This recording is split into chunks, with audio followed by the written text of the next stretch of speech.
si habla de la concentración. No sé si habla de la concentración del estudio o del estrés. Y una de las cosas... Bueno, vamos a hacerlo por partes. Primero voy a hablar de esto. Estos son las mini Pamela galletitas de Firenze que se hacen en Córdoba capital. Son como una versión de los bizcochitos Don Saturn para el resto de Argentina.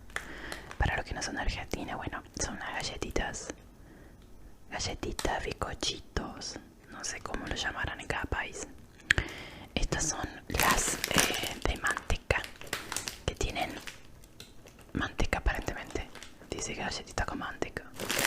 Vamos a leer: harina de trigo, azúcar, grasa vacuna, manteca, almidón. Bueno, sí, evidentemente tiene manteca. Y tiene aromatizante artificial, sabor a manteca. Eso, claramente. Bueno, tienen un gusto. Vieron que yo les conté de que en la industria se toman la molestia de darle un gusto que combine perfecto para que uno se haga medio adicto. Estas galletitas tienen ese efecto adictivo. Mal. Uno se sienta a tomar mate con esto y no quiere largarlas. Son terribles. Bueno, ya escucharon el paquete. Lo tengo que abrir. Trataré de no hacer tanto ruido. Y bueno, no puedo hablar mientras tanto, así que vamos a hacerlo de una vez.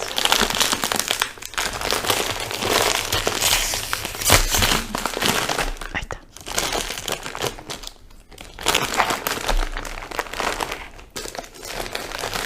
Está la mosca.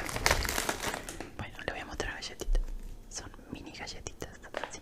Parecen escones, para el que tiene más familiaridad con... Son como una especie de esconcitos chiquitos. Yo les cuento que después de todos los bombones que me vieron comer, no tengo más ganas de comer nada, así que voy a comer tipo de onda. Me no importa. Vamos a ir con el tema del video de Kelly McGonigal. Emma da una charla en Google. Si ustedes tienen la capacidad de escuchar inglés y entenderlo, la pueden ver directamente sin subtítulos, porque creo que no había subtítulos. Y ella explica ampliamente cosas para mejorar. Ahí está, el libro se llama La fuerza de la voluntad, The Power of Willpower. Es el primer libro que saca, porque ahora tiene otro libro que hablan del movimiento del cuerpo.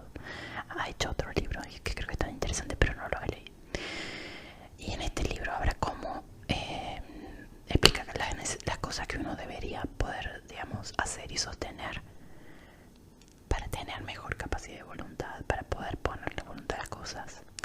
Como que dice que uno no es como esos casos que te dicen uno no es procrastinador porque sí, sino que hay un conjunto de situaciones que lo permiten. Bueno, una de esas obviamente es la falta de sueño.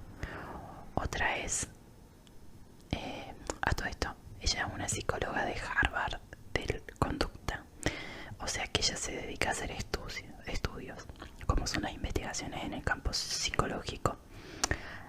Es el clásico: agarran grupos de control, es decir, llaman gente a la que le pagan para hacerlo, para prestarse para estos estudios, y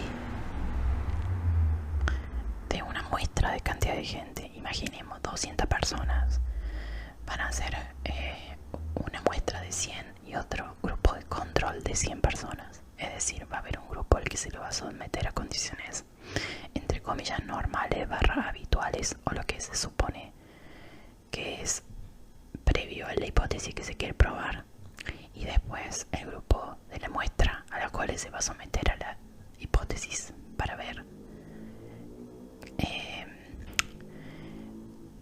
qué diferencia hay en los resultados entre los dos grupos, que obviamente se supone que se mantienen en ciertas condiciones iguales. ¿Qué quiero decir con esto? Que se va a tratar de mantener las demás variables que afectan a esos grupos constantes o medianamente iguales. ¿Para qué? Es decir, por ejemplo, elegir gente más o menos de la misma edad. Por ejemplo, mismas cantidades de distintos sexos, es decir, 50% mujeres, 50% hombres. Pónganle que agarran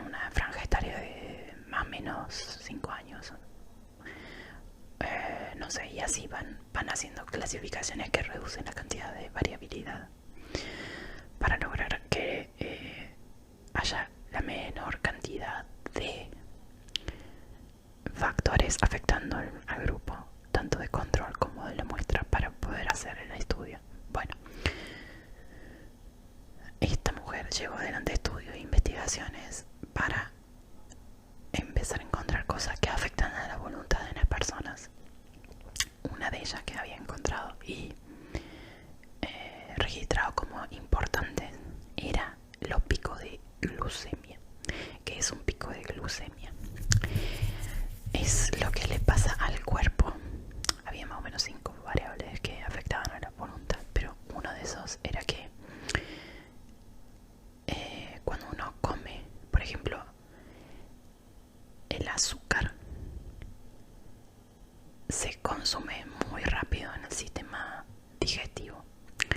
Es decir, yo me pongo una cucharada de azúcar abajo de la lengua y en unos minutos se disolvió y se ingresó al torrente sanguíneo. Entonces, el azúcar sube muy rápido al cerebro. Ese acceso muy rápido al sistema nervioso hace que se dé un pico de sobreestimulación, por decirlo así. El azúcar es lo que el cerebro necesita para funcionar. Por eso muchos dicen, existen, ¿cierto? Bueno, no me voy a meter en palabras generalistas, pero por eso dicen que no se pueden descartar absolutamente los carbohidratos de las dietas, no necesariamente la harina blanca, pero no podés dejar absolutamente los carbohidratos, porque le está negando el azúcar que necesita el cerebro para funcionar. O sea, el cerebro para pensar y hacer los procesos más finos, cognitivos, necesita azúcar. Entonces, si uno consume azúcar directo, le da un pico al cerebro, donde por un breve lapso, más o menos 15-20 minutos, dependiendo del volumen de azúcar, el cerebro funciona muy bien y luego se da un periodo de baja. Es una función que sube y baja abruptamente. Entonces se da un efecto de decreción, de depresión posterior, donde el sistema queda funcionando por debajo del estado donde arrancó. ¿Qué quiero decir? Yo tenía este nivel de funcionamiento del cerebro, comí azúcar, me dio un pico y después bajé, quedé desmayado, que es algo que se ve mucho en los niños cuando van a un cumpleaños o algo donde comen mucho azúcar.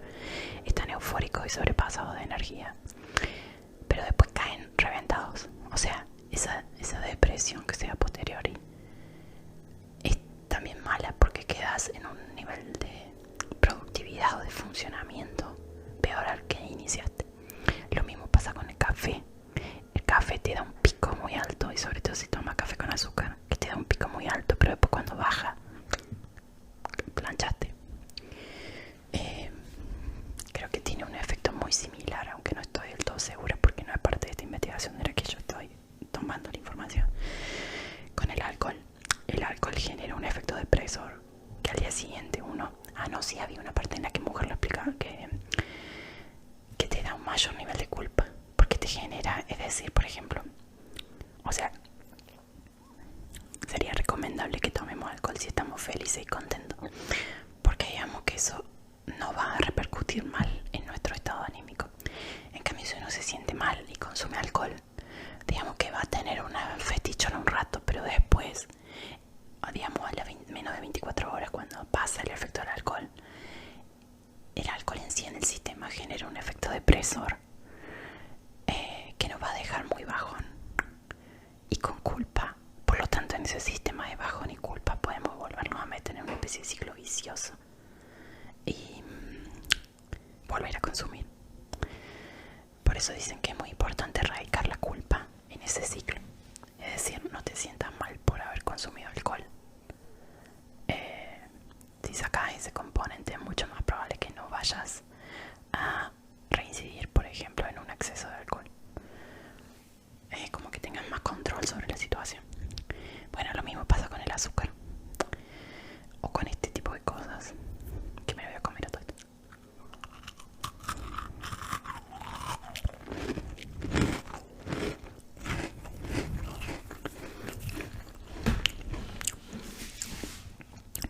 va a ir mañana al trabajo.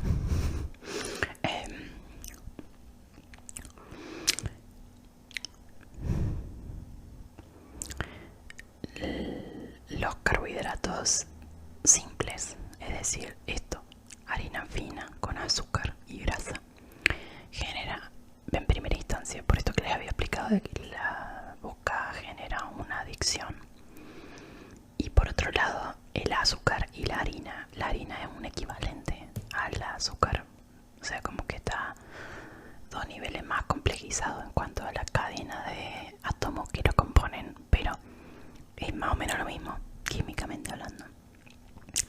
Y entra tan rápido al sistema que también da un pico, pero después da una baja. Entonces ante esa baja uno vuelve a tener una necesidad de hambre, porque sobre todo lo que hacen este tipo de cosas es no alimentarnos, no tienen valor nutritivo significativo. Entonces si uno se sobrealimenta con este tipo de pavadas, siempre tiene hambre. Por eso siempre explican que las dietas sanas deberían tener mucho vegetal, grasas saludables y proteínas, porque la grasa y la proteína junto con los vegetales son lo que hacen que el sistema se sienta nutrido y satisfecho y no recurra a estas cosas adictivas que generan estos ciclos de pico y bajas, donde, por ejemplo, si yo tengo, bueno, el estudio de Kelly McGonigal abarcaba otra variable más en este libro que habla sobre la fuerza de voluntad. Otra variable es, digamos, las cosas que afectan a la voluntad que yo enunciaba era, por un lado, la falta de sueño, que es importante dormir cierta cantidad de horas, que es importante dormirse más temprano para despertarse más, para funcionar mejor, que una persona que tiene pocas horas de sueño obviamente funciona mal, como que el sistema mental no se puede sostener. Si uno tiene sueño, recurre al café y al azúcar para funcionar, vive en un sistema permanente de picos y bajadas, donde cada bajada está peor que antes. Entonces necesitas cada vez una fuerza de estímulo más alta, y eso genera un ciclo de estrés muy harto para el sistema. Si además te alimentas mal, cosa que no estás bien nutrido, es decir, no estás comiendo bien vegetales, porque ella es vegana, o sea, vegetariana. Si no estás alimentándote bien, como para que tu cuerpo esté satisfecho, vas a empezar a funcionar como un adicto, como las personas que hacen dieta muy restrictiva y entran a tener pulsiones muy fuertes de comer. Bueno, eso también es nocivo. Incluso la Noe Privitera habla de un estudio, que esa es la cordobesa que le hablé en otro video. Habla de cómo las dietas restrictivas también son nocivas y generan efectos rebote, etcétera, etcétera. Después también habla de, volviendo a Kelly McGonigal, de la necesidad de hacer actividad física, de que la actividad física es indispensable.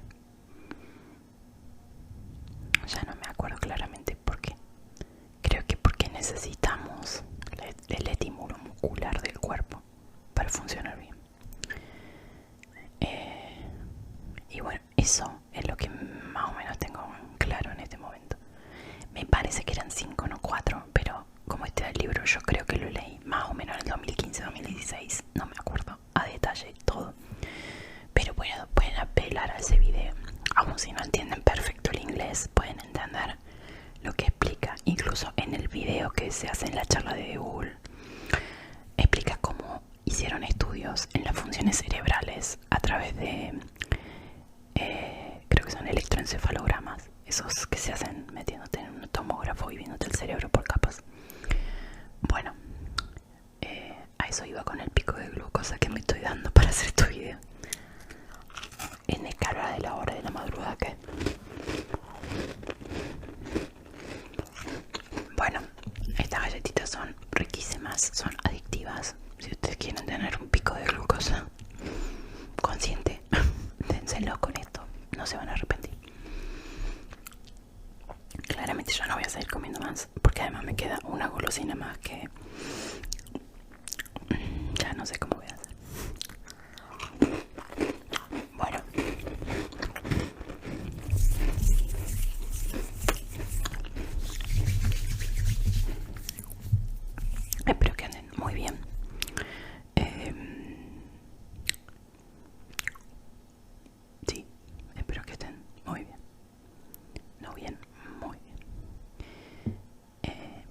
sea lo mejor de la onda. Espero que se hayan relajado. Si llegan a terminar el video, se lo agradezco porque cada vez noto que ven mucho más los videos. Es decir, hay menos vistas, pero las